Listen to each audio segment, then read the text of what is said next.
Hey, everybody, and welcome to episode 26 of And Action Filmmaking Podcast. I'm Tommy DiNucci. I'm here, as always, with Mikey Messier, and we are finishing off our Halloween season tribute to scary movies and all that is shocking with a film called Damon's Revenge today.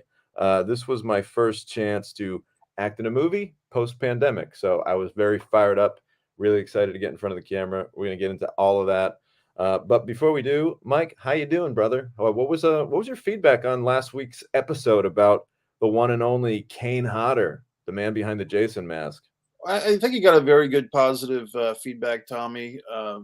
And people really like Kane. He's well regarded and well respected. I should say they really love Kane Hodder in the horror films circles.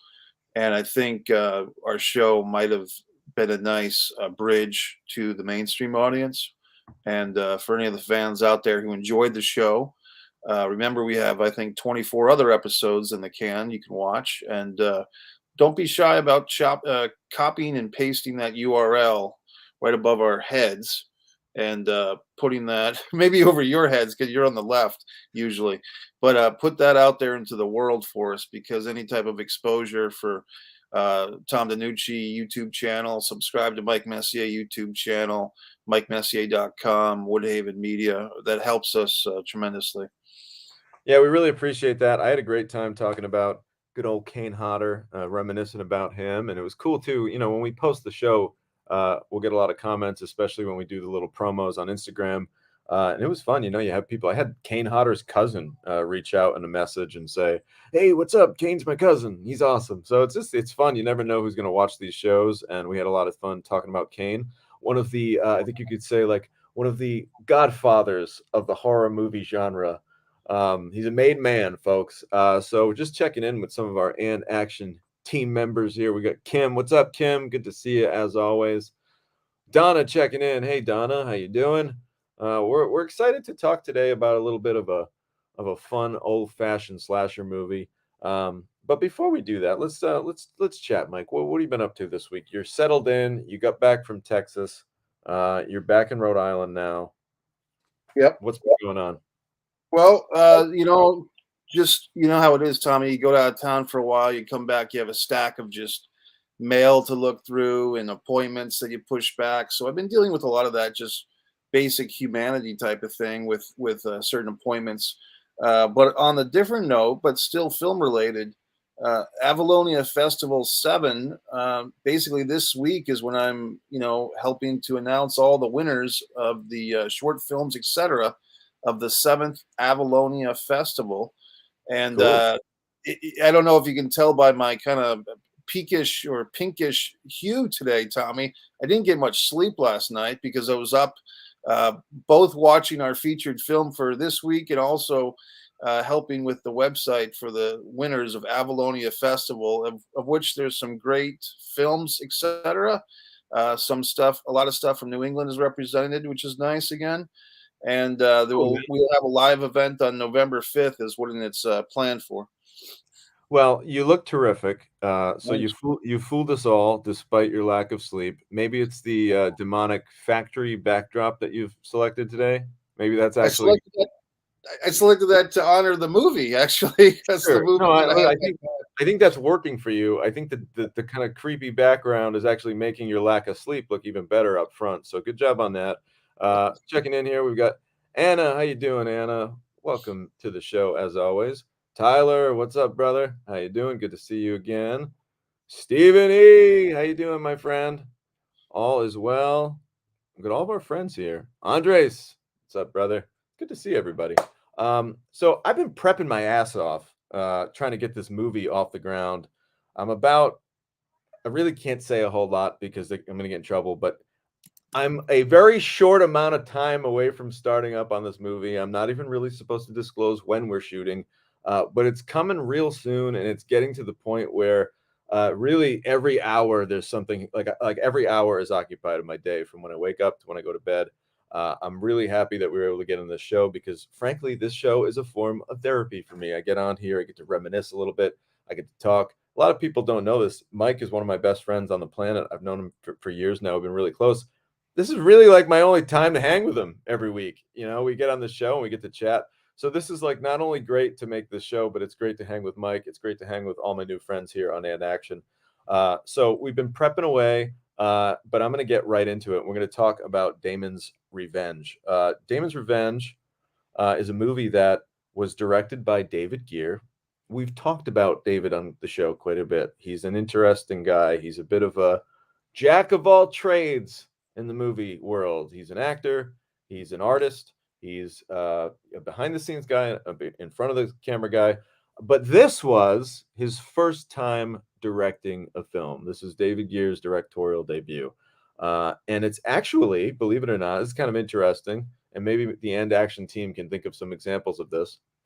But this is actually a sequel to a movie called Burial Ground Massacre, which was produced a couple years prior to this movie, but believe it or not, came out like just a couple months. Like it was released just a couple months before Damon's Revenge, because the same company basically and it purchased both of the movies at the same time and put them both out and decided to make a 2-for-1 out of it. We'll get into all that later, the behind the scenes of behind the scenes. But this is kind of interesting because it's a movie that's a sequel, but it's not a part two. So, Right. a little trivia for you. Think of some movies that are sequels, but not part twos. They have a different name. It's kind of a interesting trivia, some Uh, interesting oh, I see. food for thought. So this is the sequel to Damon's Revenge is the sequel to Burial Ground Massacre, and it follows a masked killer named Damon. And Mike, we're going to go ahead here and read the synopsis. Let me answer your trivia question real quick. Sure. The film that's a sequel with a different title. This is obscure, but it goes to a person you've worked with before. Okay. Uh, Jonathan Silverman starred in Brighton Beach Memoirs, the film, Okay. and several years later, a real big hit, the film Biloxi Blues, and Matthew Broderick took over the role that Jonathan began. Biloxi Blues was a film, and they were the same character who Same goes off to character. the military. Yeah, How do you like that? I had no idea, and I'll take yours. I'll take your movie. I'll take your obscure movie sequel, and I'll raise you one. sure. How about Staying Alive, which is the sequel to Saturday Night Fever, Yeah. directed, of course, by Sylvester Stallone. But enough about that. Let's get on track, for Christ's sakes. All right. So Damon's Revenge follows this killer named Damon. A group of young adults spend the weekend at a friend's house by the lake.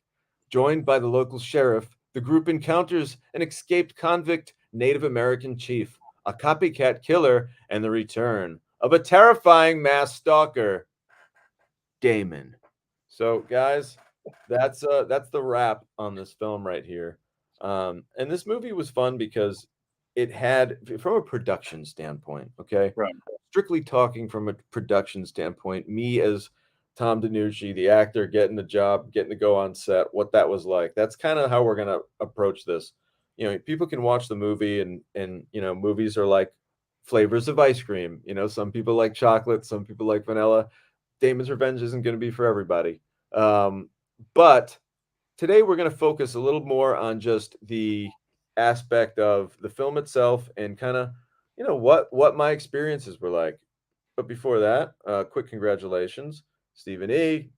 Just got offered another film. Hey, that's great. Congratulations, brother. David's also a wrestling manager. Yeah, he does it all, man. David really is like he's a human Swiss Army knife. There's multiple attachments coming out of him. That's actually how I met David Gear in a roundabout way, was through the pro wrestling industry. So Stephen Edwards is definitely correct that David's a big time wrestling guy too. Yes. So basically, David wrote this script with Eric Weinstock, who's a terrific guy. Someday we'll be talking about another film that I actually, believe it or not, I directed an Eric Weinstock movie, but we'll get into that another time.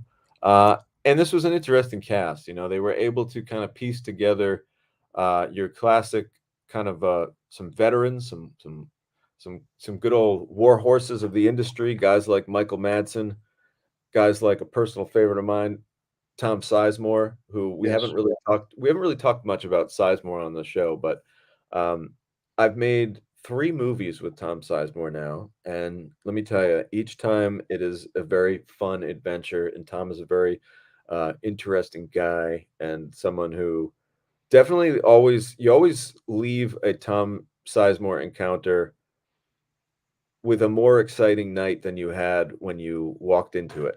Like, your night That's is automatically gonna be more interesting, and you can take that, like, for however you want. But, like, whatever your night was like before, it's gonna get a lot more interesting once okay. you Well Tom. said, Tommy. I will not touch that with a 10-foot correcting pole. Dude, you're like writing ad copy over here, man. That's good. But yeah, Tom's extremely talented. I mean, everybody who it's Black Hawk Down and who's Saving Private Ryan, I believe, are his 1-2 punch, right? But the guy's Yeah, intense. I will say that.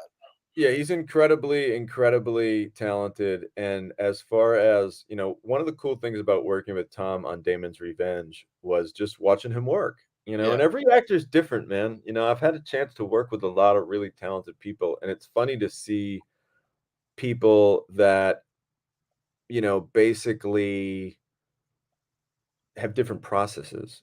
Right. There's always a different process. There's always one of those things where some actors, their method, and it's like they need to go into a corner and you don't want to talk to them and you really don't want to rattle their cage in any way. And just they approach their work in a very kind of closed in, shut in manner. Tom's kind of like flipping a switch.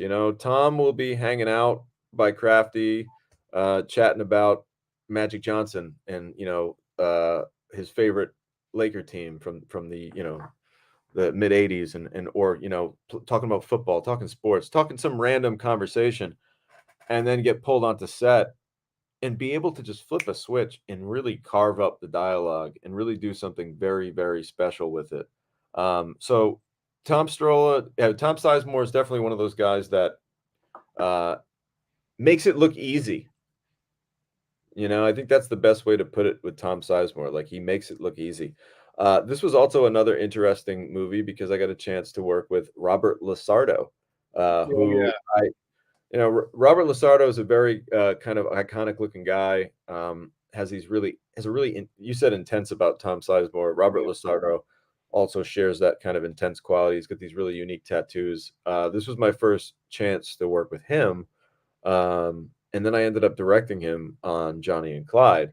So it's kind of funny to see, how these different paths that you kind of walk and navigate. I wanted to say that I really like the scene with you two guys in the convenience store. And hey, look into my eyes. I see the evil in your eyes. What are you planning? I thought that was a cool moment. You guys had a nice profile, both of your profiles, and he's digging in on you, and you're not really stepping back, and you're kind of like, what if are you going to make me? Is what you responded, your character. So I thought there was some real intensity there in that particular scene. Thanks, man. Yeah, we did have a one-on-one scene, and listen, anytime you have a one-on-one scene where it's just you and the other actor, it's really adds an extra level of difficulty because there's nothing that the audience really has to distract them from but potentially bad performance. It's really just like you and the other actor. And what can happen there is if you're not careful, and not to say that acting's a competition, because it's not, but there is a level of like a really talented actor standing across from a not so talented actor, they're going to get gobbled up. It's not going to look right. The back and forth isn't going to be there. Um, a lot of acting is action reaction. Like pinch ouch. Like I say something, the other person does something, and then we kind of react back and forth. But if you don't have two people kind of volleying the ball back and forth the right way, you don't get that to happen. So I was kind of nervous to work with Robert because again, like I didn't know him at all at the time, and he was very intimidating. So I remember just kind of going up to him and meeting him in the hotel in the morning. It was actually, I'm sorry, it was the night before we were going to do the scene in the morning. And I just said to him, I said, "Hey, is it cool if we read this? Like, like, do you want to like spend like, I don't know, just 15, 20 minutes going over this sometime before we go?" And he just looks at me, he's like, "Absolutely, brother. Absolutely." He's like, "You gonna go in the morning? You gonna leave from here?" I'm like, "Yeah, of course." He's like, "All right." He's like, "Meet me right here, like in the lobby, basically, like a half an hour before we go." And me and Robert basically like, I don't remember the specifics, but if call time was 9 a.m., we met at 8:30 a.m. And before the van comes and picks you up and takes you to set, we spent a half an hour just reading the scenes, reading the scenes, reading the scenes. And I remember there was a couple of little things that I wanted to do, because David, as a director, was very flexible. There were a couple of things where I was like, "Oh, Dave, is it cool if I say this instead of this? Is it cool Right. if I do that instead of that?" Now, remember, guys, if you're an actor, making little modifications with the permission of the director is totally fine, and it's warranted, and that actors should be doing that. Those are the kind of we want active ideas brought to set. But you got to make sure the other person knows about these changes that you went and made. So part of that rehearsal that I wanted with Robert wasn't just to uh, go over it. It was also just to be like, "Hey, man, is it cool with you?" And I asked his permission too. "Is it cool with you if I switch this up and if I change this here?" Because keep in mind, it's like I said, it's pinch ouch, it's action reaction. If I say something that's not in the script, it's going to affect what he was supposed to say. So I had to just clue him in on what I wanted to switch so that he could basically bounce off of it properly. So we Right. went in and we made a couple little tweaks, and I think that we made the scene better. And it was cool because he was really just welcoming to the new ideas, and added a couple of his own. And we rehearsed the scene probably, I don't know, 4 or 5 times. It was cool. Like you can tell like someone's really a pro when like you run it and then they're like, "All right, run it again. All right, run it again. All right, one more time." And we must have ran it, like I said, five times. And then all right, we both felt pretty good about it. And I shit you not, and again, like this isn't we didn't we didn't get nominated for Academy Awards for the scene or anything, but it was a fun monologue and it was pretty lengthy. I want to say that Robert and I did that whole monologue twice. Right. Like like I think that, the director chose to not cut. It's really just like a two shot, and it's just me and Robert, and I think it just slowly pushes in on us, and it's like a 2-minute scene, 3-minute scene, and with no cuts. So if you're basically just like in a play at that point. So I remember that being a really cool scene, and we got through it in like 2 takes, and there's no question if we hadn't spent that extra time in the morning, I wouldn't have felt that comfortable. So I guess the lesson there is if you're an actor and you're kind of new at this and you have a scene with, even if they are a really experienced pro on the other side, don't be afraid to go up to him and be like, "Hey, can we run this a few times and just, get it perfect?" Because, you know, reading the text for the first time when you're rehearsing on set, you're not really doing yourself any favors there. Let me ask you this, Tommy, because a great story there, and I could be wrong, but I think he was also in Blood Circus that David produced. Is that correct? That's right. That That's was a right. couple. And he that was one of those cases where it's kind of funny, we were both in that movie, but we didn't work the same day. You know what I mean? So it's like I think I saw him, like, literally in passing, like, Yeah. in the hotel, but we never really got a chance to talk during that one.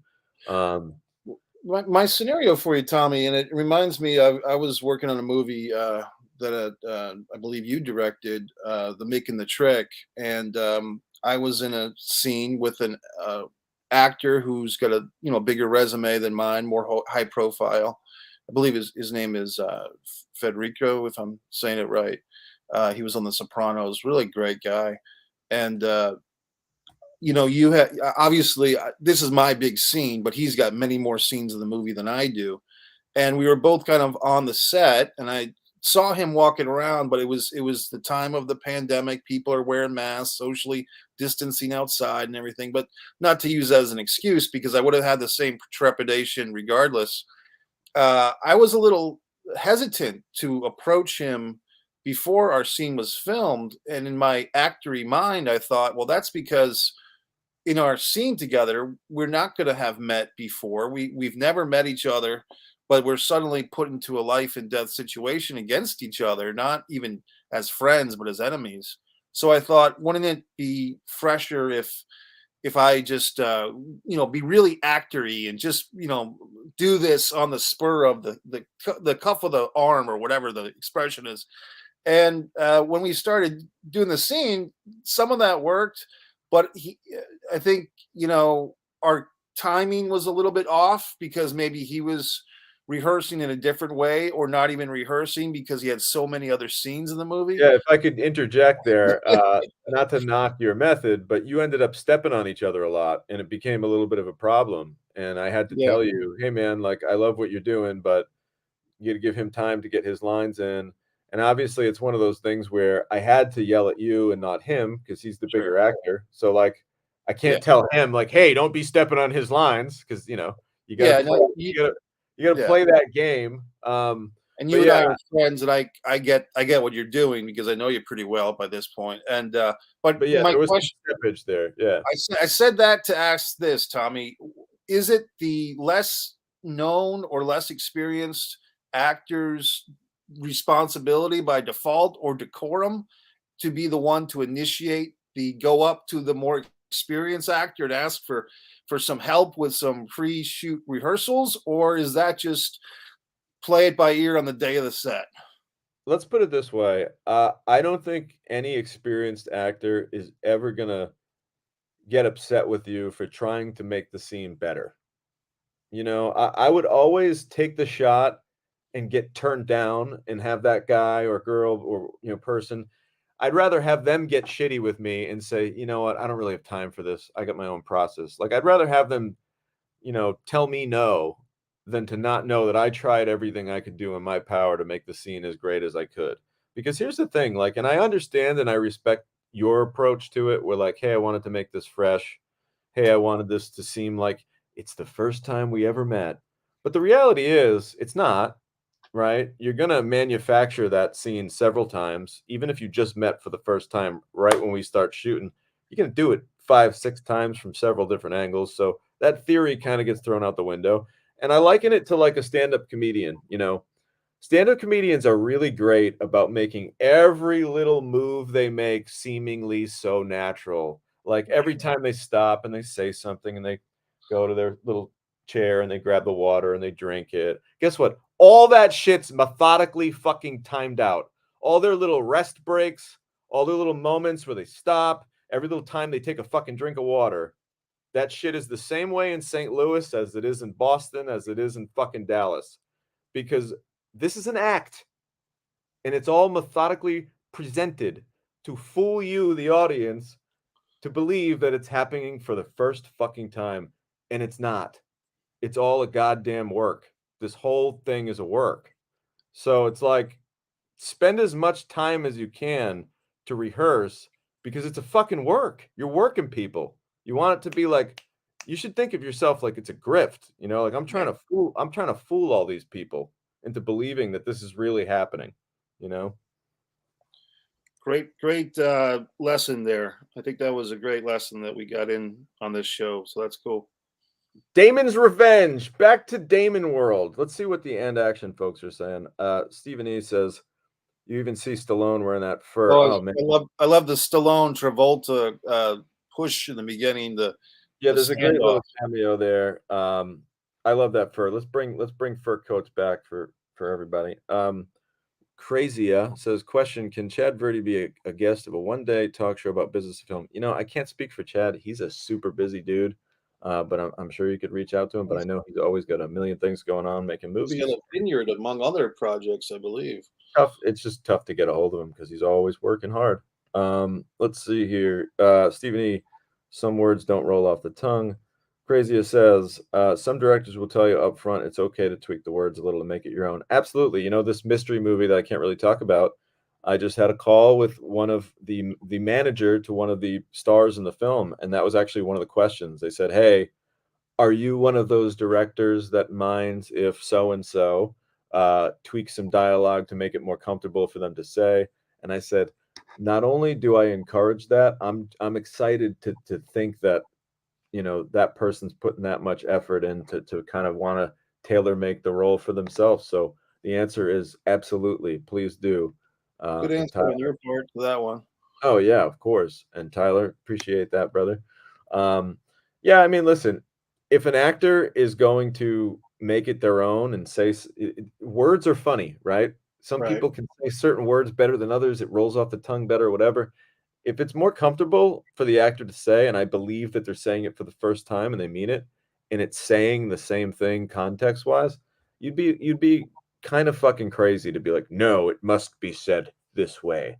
Okay, back to Damon's Revenge because there's so many cool people in this movie. I just want to go through it. We talked about Tom Sizemore a little bit. I feel like we're going to do a much deeper dive on Tom Sizemore. Like we're going to do a whole Tom Sizemore show eventually. I Okay. know. I'm excited too. So we'll save a lot of the Tom Sizemore talk for that. Tommy Dreamer had a cameo in this movie. We've talked about Tommy Dreamer a lot. I think we'll probably eventually have a Tommy Dreamer show. So I'm not going to talk too much about Tommy. But let's get into some of the supporting roles in this one.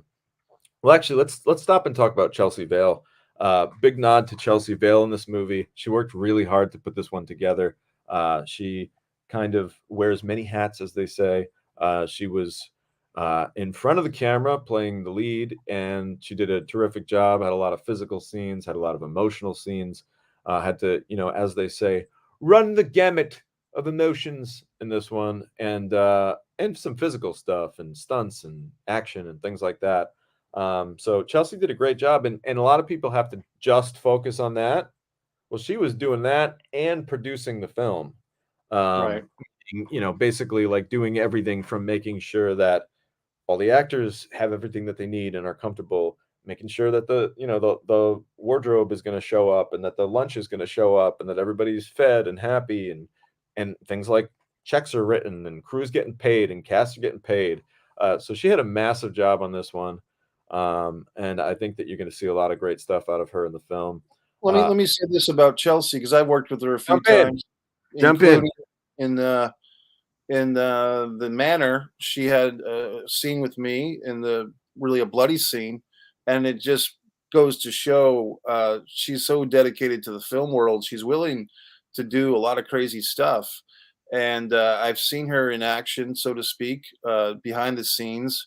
And she is one of these, I don't want to say quiet, but she doesn't go out of her way to bring attention to herself if unnecessary because she's doing what's best for the movie and the project at all times.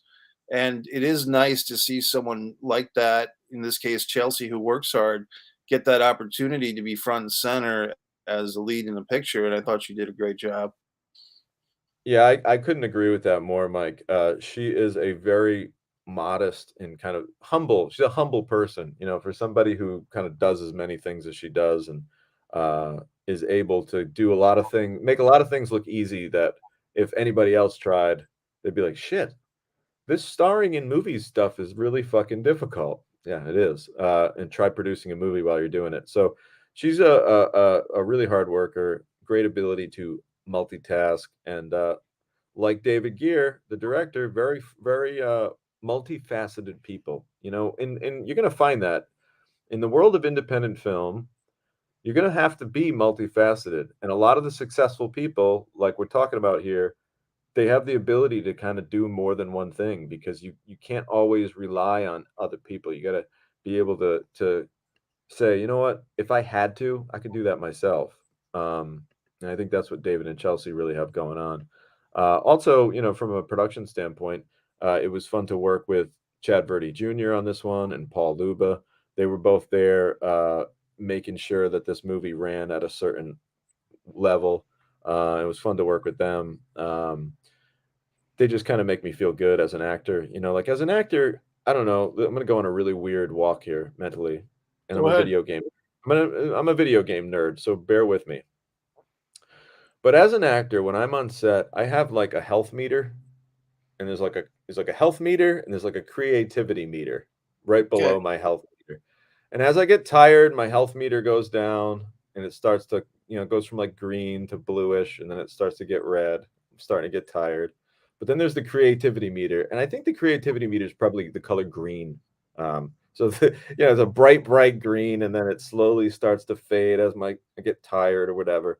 But good people and people that I really care about, people like Chad Verde Jr., people like Paul Luba, and of course David Gear and Chelsea and all these great people, they make that creativity meter really like shoot up. Like when my energy meter's down, the creativity meter goes up. They make me feel like I'm having fun.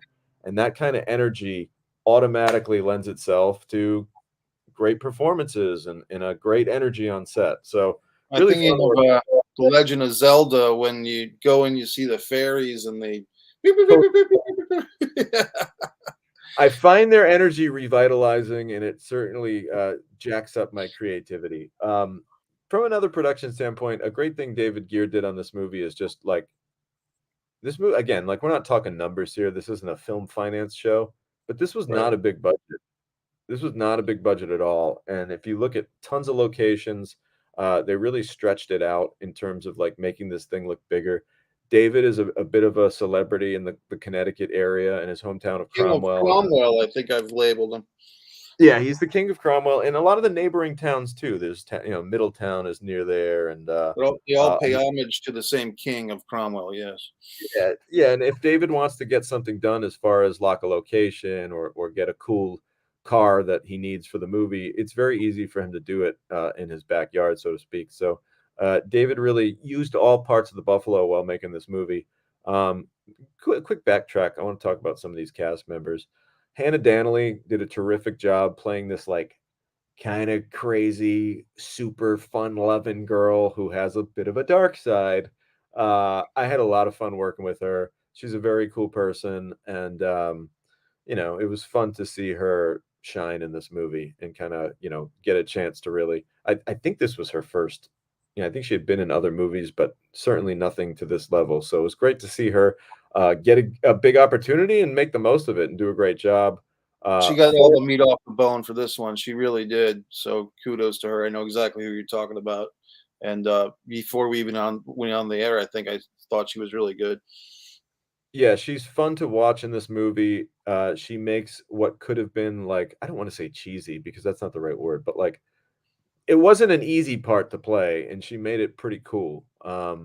Some other great actors, Forrest Qualia, who I've worked with, just did a music video with Forrest. And Forrest has been in quite a few things recently. He's been doing really well. He kind of plays like the straight laced party dude, but still very much a party dude in this. And we had a good time. We hit it off. This was our first time working together, and we've worked together on several things since. Chris Whitcomb, same thing. Witty, shout out to Witty. Did a terrific job on this movie. He was actually a very big role in the first one, Burial Ground Massacre. So it was cool for him to reprise his role in this. And we have a great scene together in a men's room, actually, which is kind of funny. I remember there's this one scene in the men's room, and I improv this one bit where I'm like a creepy guy in this movie, and Right. he's washing his hands in the bathroom, and I come out of the stall and I come up to him, and I remember saying to the director, being like, when he's washing his hands, wouldn't it be cool if I said, "Hey, just leave that running. I'm gonna jump right in." Like, leave the water running? Like, what? That's so fucking weird. Like, what is it, communal hand washing? And he thought it was really funny, and I was like, "Yeah." He's like, "Yeah, do that." So Chris is washing his hands, and like, nobody likes bathroom conversations, guys. Rule No. of thumb: try to avoid all conversations in the bathroom unless it's like your best friend or a good buddy of yours. Let's save it for when we get out of the men's room. Yeah. Um, so I have an awkward bathroom conversation with him. I'm like, "Hey, is that your friend out there? Oh, I seen her on TV. Oh, hey, leave that water. Just leave it running. I'm gonna jump right in." And it's just it creates this like really weird vibe about me. Um, That's so it that's was a fun. great touch, Tommy, and good for you for having the actory chops to think of it, and then the confidence to ask to add it because it does add something. That's a great line. Well, hey guys, word to the acting wise, don't be fucking annoying about it, meaning like, not every 5 seconds, save your bullets, like make sure it's a Right. good idea, but like don't be afraid to throw your ideas in there. Because guess what? The director, if he's smart and if he wrote the script like David did on this one, he's gonna say, "Oh, wait a minute. I'm the writer in this movie. Nobody's gonna know that Tommy improv that line. They're gonna think I wrote it. Yes, I love that line. Please, please do put it in there." So basically, I had a lot of fun working with Chris on this movie. We had a couple of really fun scenes. Uh, Chris Ramiro is in this movie, who's a terrific musician. He's also in the first one. Uh, I believe it's Alessandria Green. We didn't get a chance to see. That's kind of funny, like there are a couple of people that have prominent roles in this movie that I really just didn't spend time with. It's like the way the cookie schedule crumbles. I just wasn't on set the days that they were on set. Did I Uh, see it? Did I see Joey Ambrosini make his film debut in this, or am I mistaken? I believe Joey is in this. He's again, he's a big part of the first one, and I think he's in this in a flashback. So Joey Ambrosini getting out there. Shout out to Joey. Uh, Eager, talented young guy who's kind of, getting a lot of work and making the most of a lot of opportunities. Claudio Orefici, love that Italian last name there. He's a terrific actor that was actually involved. I had a chance to work with him. This was a tough scene because I actually have like a physical scene with Claudio where I have to like choke him. And I love the guy so much that like it was Okay. really hard. It was really hard for me to do that. You're gonna think that I'm being like whatever, but like a softie or whatever. I don't know. It's hard for me to just like grab this guy and man, I love the guy and like I'm having to hurt him. So that was probably my hardest scene, like being violent with someone that I really care about.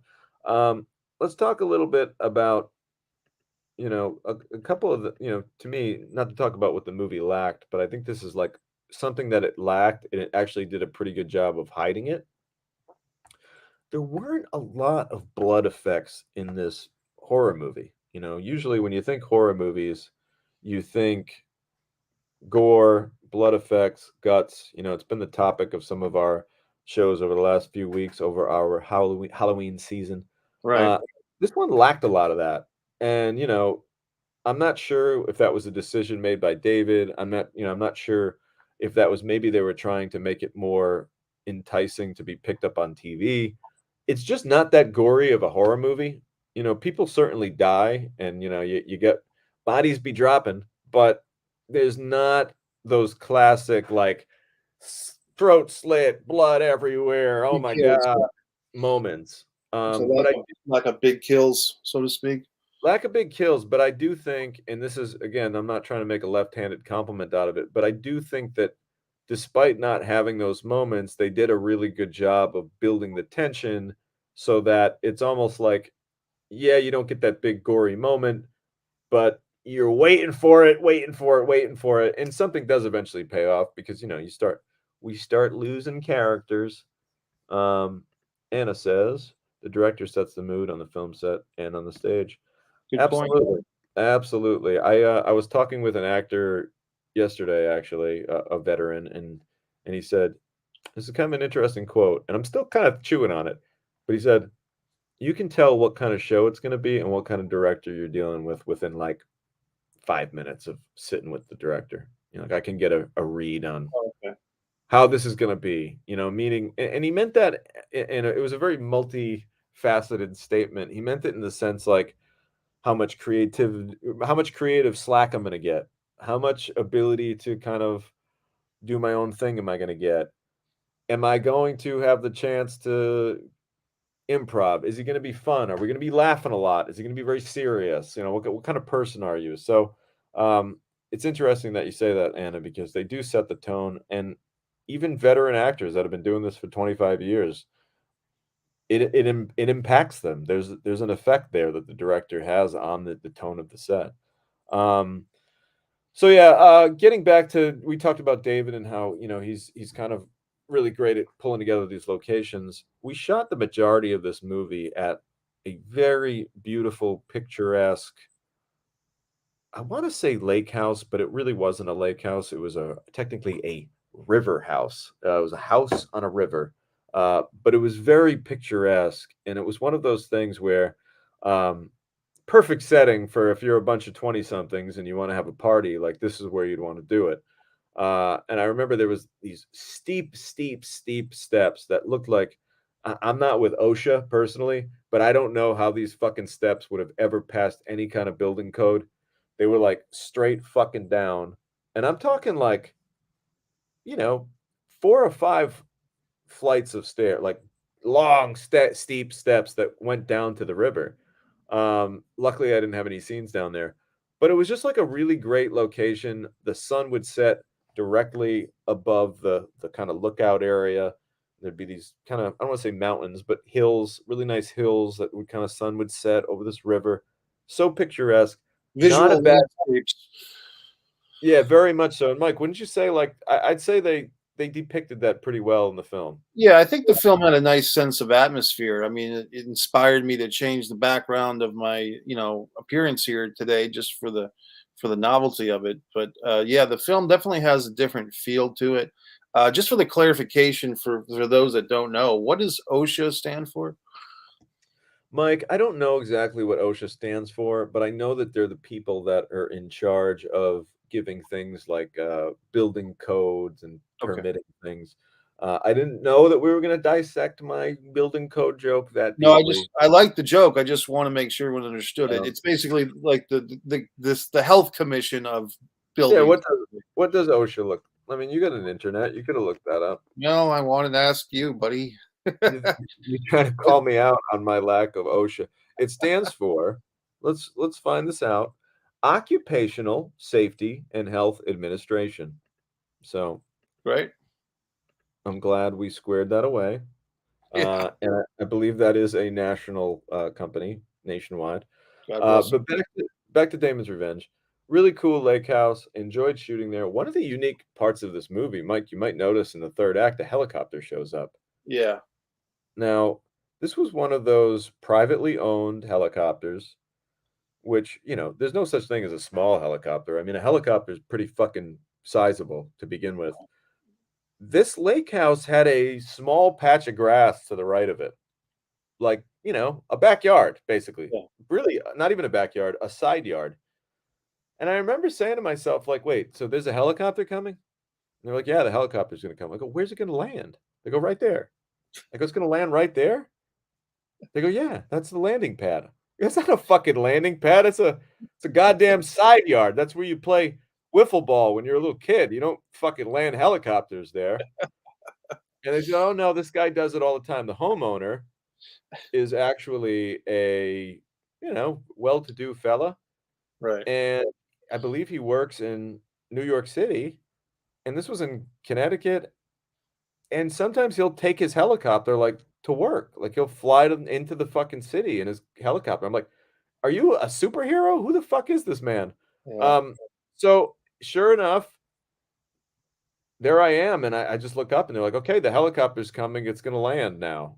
And I'm like, "Shit." Now everyone's like gathering around in a circle. Fuck that shit. I am literally like 100 feet back behind a giant fucking tree watching this because I'm like, man, this is way too small of a spot to be landing a fucking helicopter. So I'm hiding, protecting myself behind this tree, and sure enough, this thing lands. It shakes the entire everything. Helicopter's putting out a lot of RPMs when that thing's spinning, and sure enough, it hops down. And okay, yeah, everyone get in. That's going to be filming. All the filming essential crew. They're like, "Oh, Tommy, do you want to take a helicopter ride?" Absolutely not. No legs. Next No, time. yeah, I'm all set. I played Pilot Wing 64 on my Nintendo. I'm good. I'll be So, flipping coins with Buddy Holly and Richie Valens and the Big Bopper over here behind this big tree. You go ahead and jump on that helicopter. yeah, exactly. All set. So, sure enough, the director of photography, Ryan Murphy, hops in that helicopter and they get ready for their big flight and they're going to take off. And sure enough, the thing lands from I don't know where it was. It must have been, I think it was refueling or something. Because Right. when I went there, it wasn't there. And then when I showed up, it fucking lands. Then they all get in it and they take off. And I don't know if you've been close to a helicopter taking off before. A little It's bit. not one of those things that like everybody sees like you're 20 feet away and it goes up. It looks like a bug jumping off of a leaf.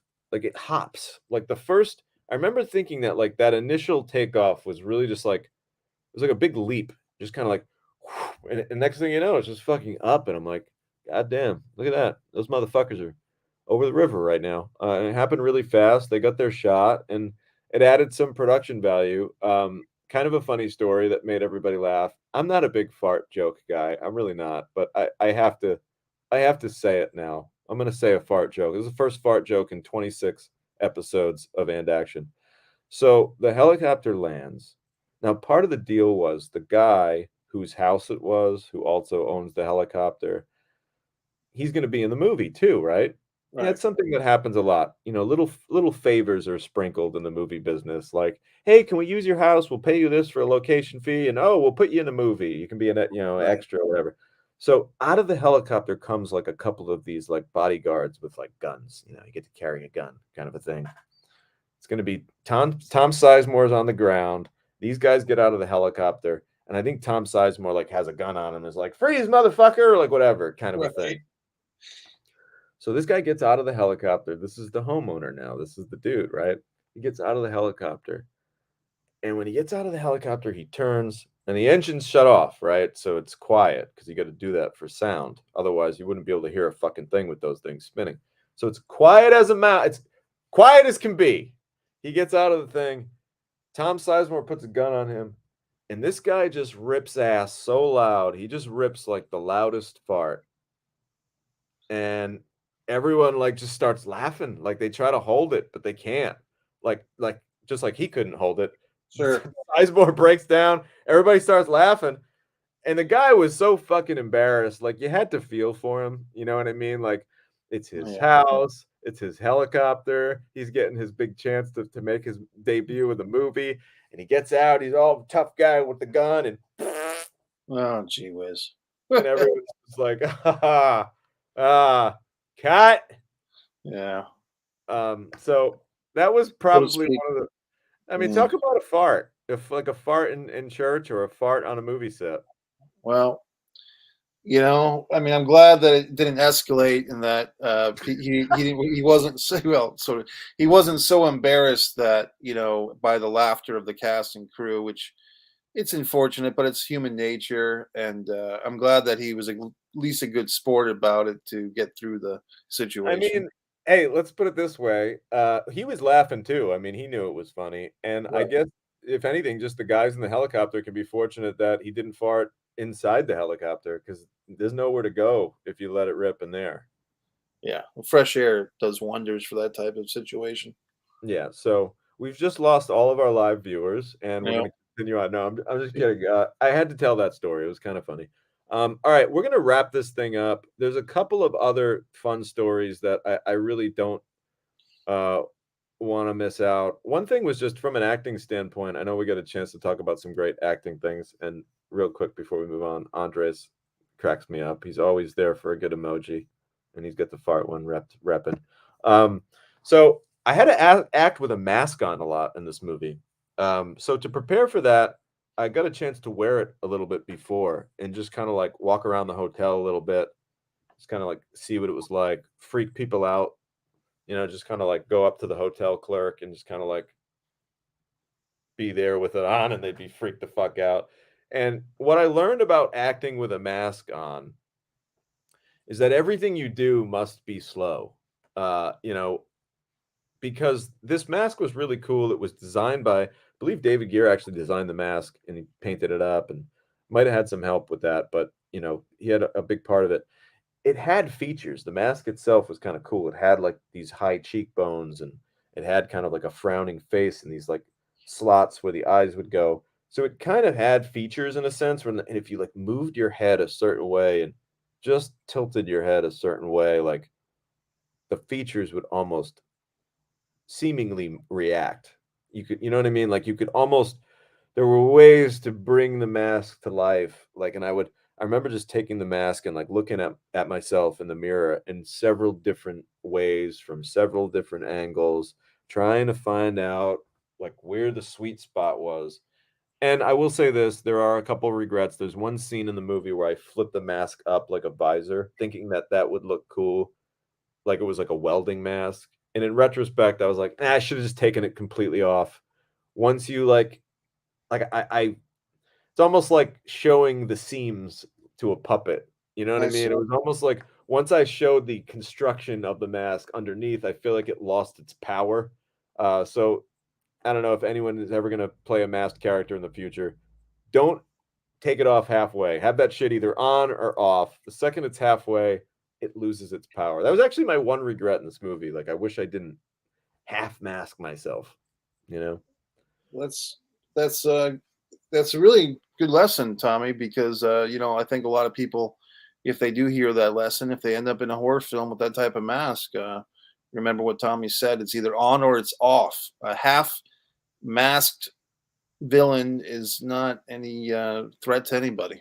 No, nobody wants that. All right, we're gonna kind of go in rapid fire here because I want to get through everything in my notes. There were two very interesting car stories. Mike, do you want to hear the funny car story or the scary car story first? I Because hear the someone funny almost one there was almost a massive injury on this movie. We'll Oh talk yeah, about the funny one. All right, yeah. so there was this. I'm not going to say his name because I don't want to embarrass him. But there was a PA on this movie. That's a production assistant. That's a rookie, if you will. But new recruit, and he was a very eager kid, and he was working very hard, and you could tell he loved it. Well, one of those people that really loved it.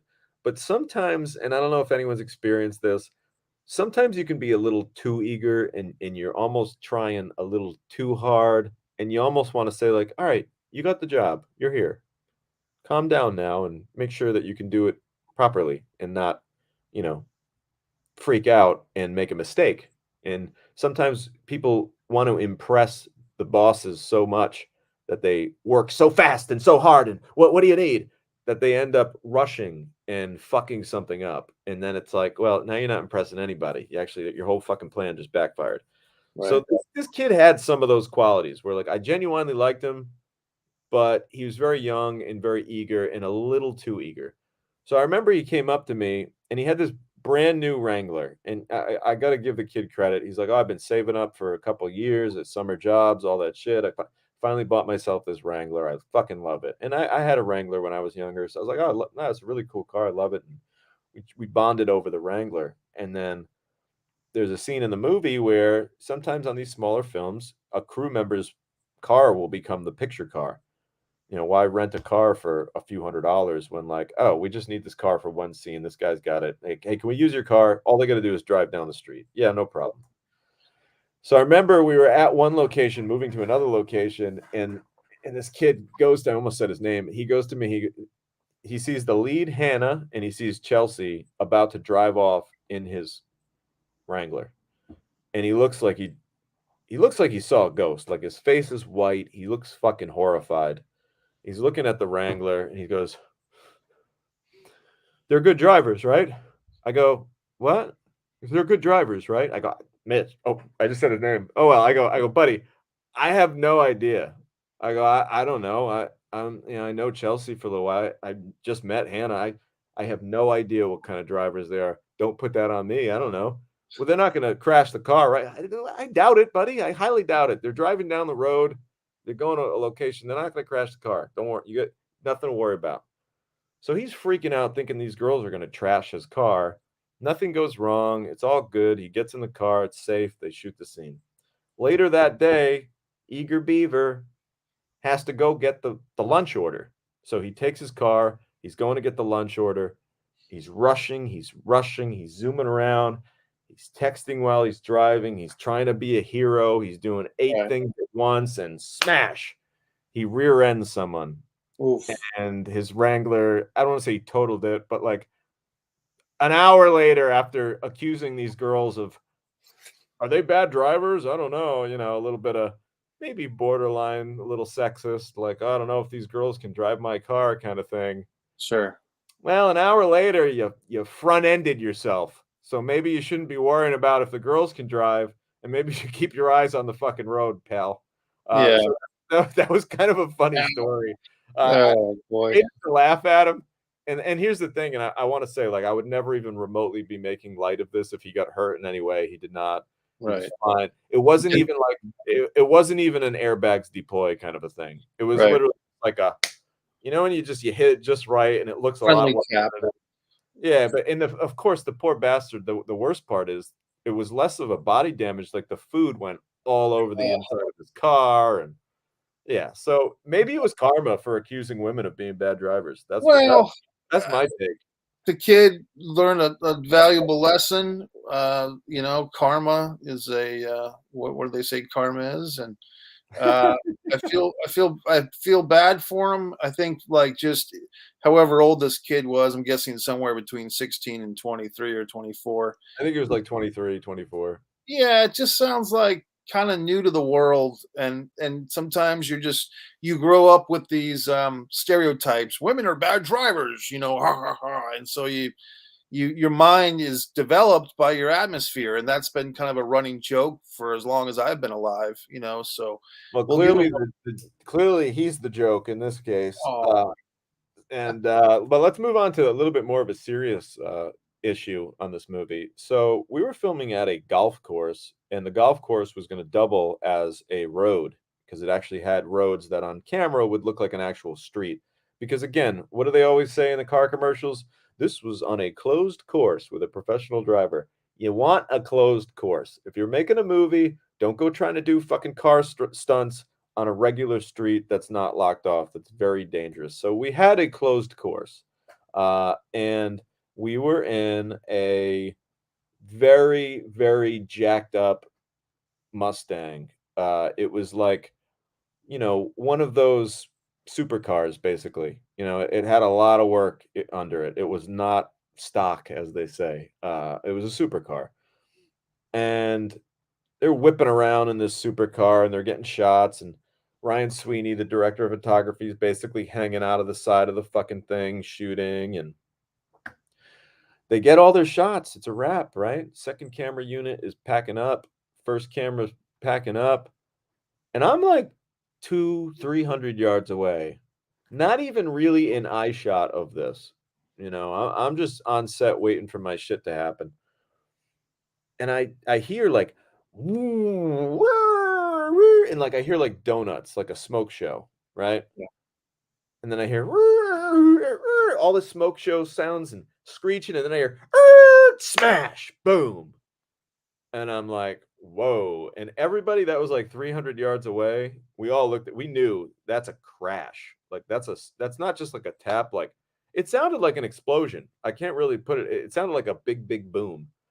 So everybody physically runs to see what happened, and we're all running.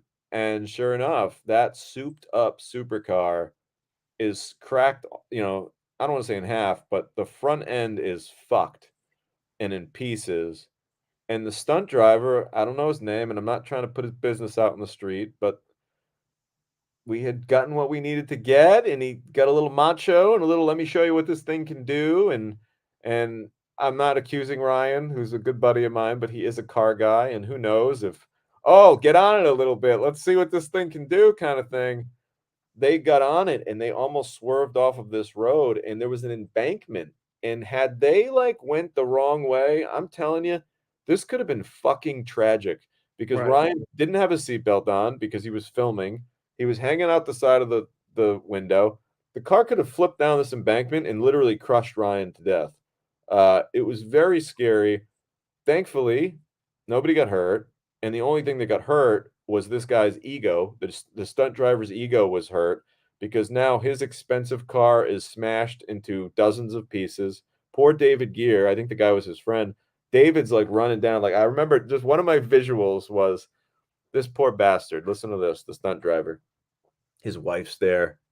His kids are there. Oof. They went to go see daddy like do the stunt driving.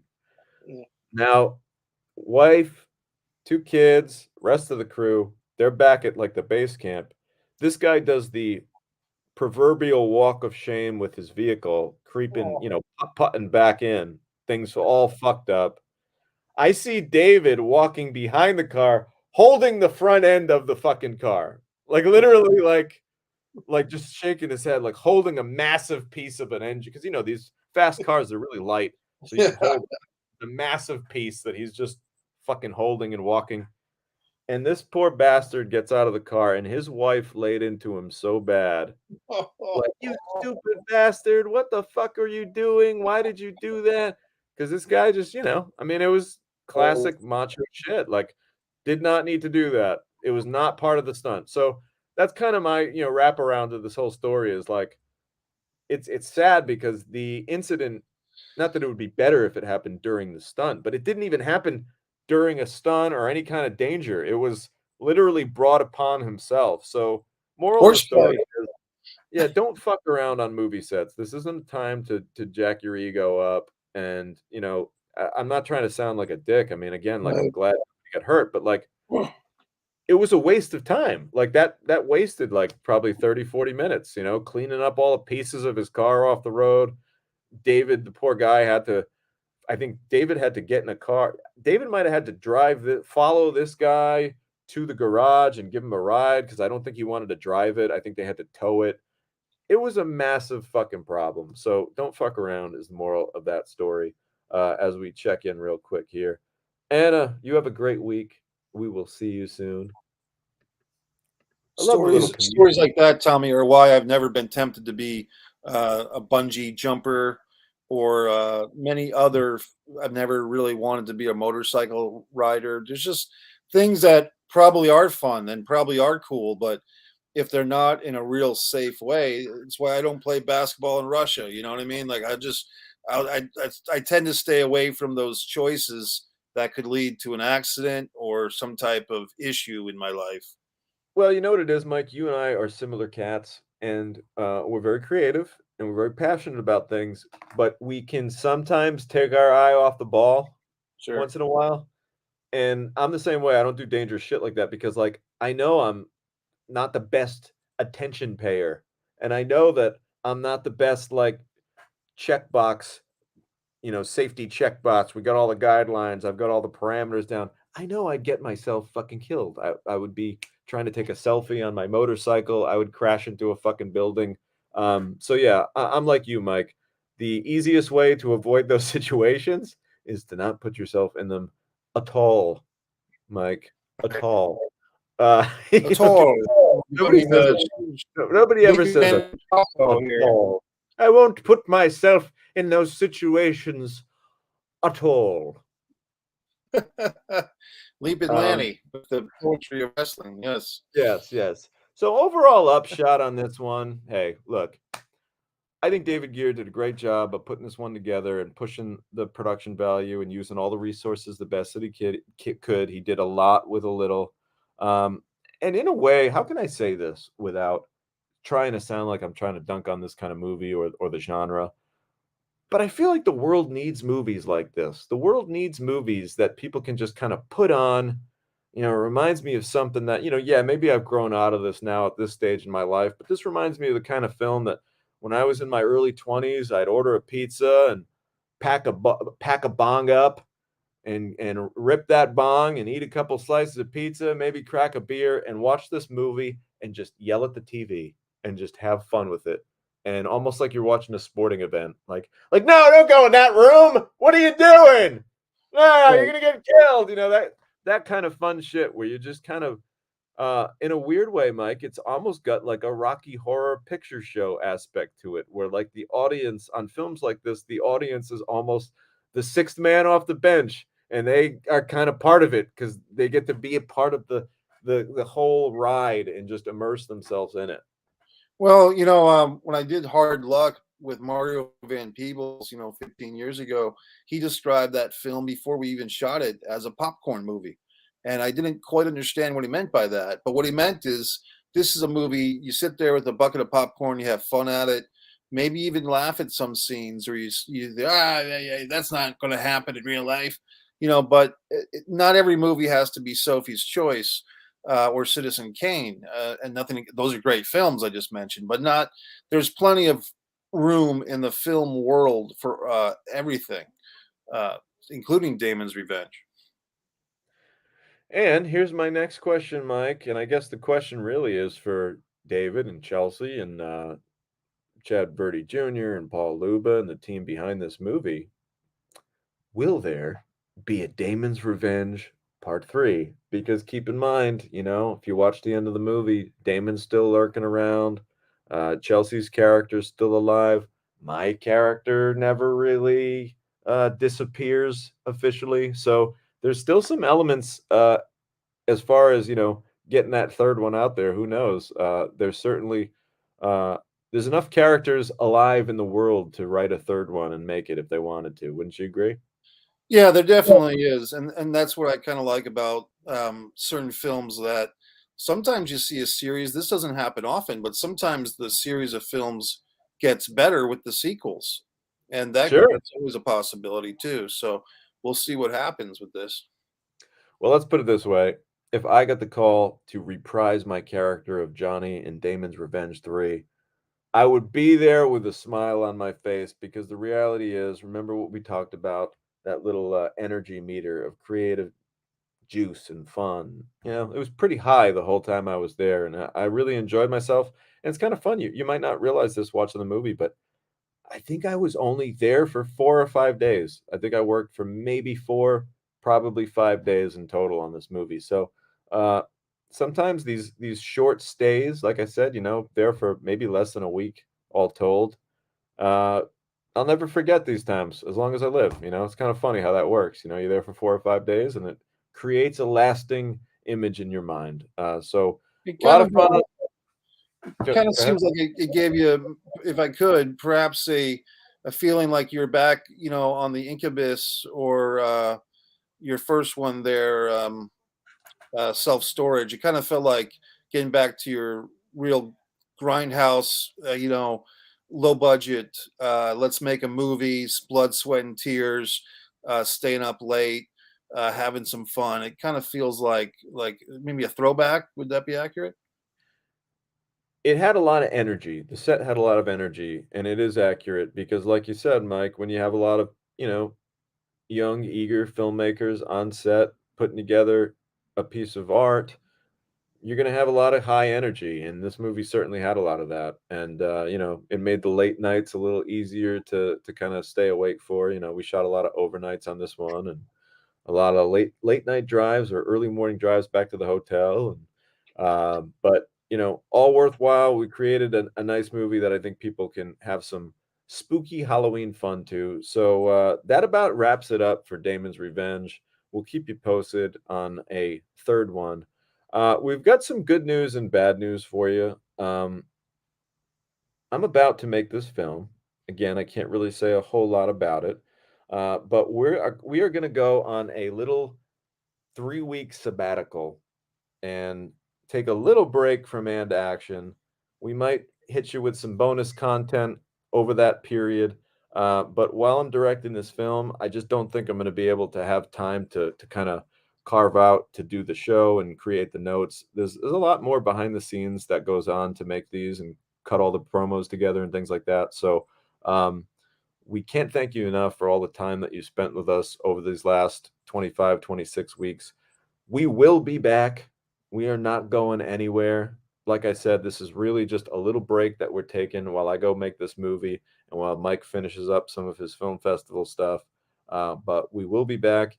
And Mike, tell them a little bit about some of the really great past episodes that, if you haven't caught us and you want to get your and action fix, we got plenty of back episodes to check out. Yeah, I think our first episode, by my memory, was spring training for actors. Wasn't that right? So here we are in the fall, but we were doing spring training for actors. That was a great one. We've done a couple of personality profile episodes. I believe we did one on Robert Englund, who played Freddy Krueger, and I think we did just last week. We did Kane Hodder. We've gone through a lot of Tommy's projects, self storage, Army of the Damned. I don't think we've done Almost Mercy yet. We We haven't done haven't. that? We've saved a lot of great topics. If you're looking for a fun horror themed one as we approach Halloween, go back and check out our Incubus episode, which starred Robert Englund. That was really great. But overall, we really appreciate it. We don't want to lose steam. We've created a little bit of a team and action here. We want to keep that going. So please do continue to be part of our little updates that we're going to have. We can't thank you enough. And again, if you don't mind putting the show out there and sharing it to your friends, if you haven't already, please do subscribe to my YouTube channel. That's at Tom DiNucci. And when we come back, we're going to be chock full of so many great stories from production. I'm going to be able to tell you all about this mission that I'm going on. I'm pretty wide-eyed right now. This is I can tell you a few things. This is going to be the biggest budget that I've ever worked with in my career. So Congratulations. thank you. So I'm excited, nervous, ready, but it's kind of to the point where from now until when we turn the cameras on, it's my job to just like spend as much time focused on this film. So that's what I'm going to do. I'm going to go focus on that, and we'll be back in about, I would say, if not the week of Thanksgiving, we'll probably come back that following week. So we'll see you. We hope you have a great month of November. Tommy, We if will. I could, before we cut off, I want to say thanks to Stephen Edwards, and Andres Sanchez. Both men purchased my film book, my directing short film book that's on Amazon. I really appreciate that, guys. Andres wrote a nice Nice. review. Kim Kaling's always been a real sweetheart to us. She always tunes in on a regular basis. She makes a point of it. She enjoys it. Even if she's driving, she'll put it through the Bluetooth and listen. And Tyler is a great guy. And Anna, she left earlier, but we do really have, as you said, Tommy, a nice community here of watchers. And those that I might have forgotten, we'll catch you after the 3-week break. We'll give you a shout out. But the viewers are why we do this. We're looking to get more viewers. The easiest thing is to copy and paste that URL. Tom, you do a great job on social media, especially Instagram, with those videos. I'm still trying to learn how to use Instagram fully, but I try to share them as much as I can. But if you see Tom DiNucci on Instagram, just if you can, like reshare, use that airplane button or whatever it is to share those little 1-minute promos. And as we get more of those up on YouTube, hopefully in the YouTube Shorts mix, look for those as well on Tom DiNucci YouTube channel. My channel is subscribe to Mike Messier YouTube channel. Yes, that's the name of the channel. Avalonia Festival 7. And Tommy, congratulations on this movie. Very excited for you. And I think we'll be back in time for Thanksgiving, if I'm not mistaken. Yes, that's right, Mike. We're going to try to put together a little Thanksgiving bonus episode to hit you with, probably like the Wednesday before Thanksgiving. Not quite sure the topic yet. We might just do like a general free flow and check in because it will have been a few weeks. And yeah, thank you so much to the Team and Action community. It's really fun. I love seeing y'all interact and kind of becoming pals. A couple people Mike didn't mention, but my boy Ari always tuning in. Miss Ash wasn't there this week, but she's always catching the shows. Shout out to Mike. What's up, Mike? Thank you, brother. I'll be calling you soon about some things. And just, yeah, we really appreciate it. This is a really fun part of my week, and I thank you all for being part of it. So I will miss you, but I will be back with lots of great stories and movie adventures from this most recent encounter with cinema history. We appreciate it.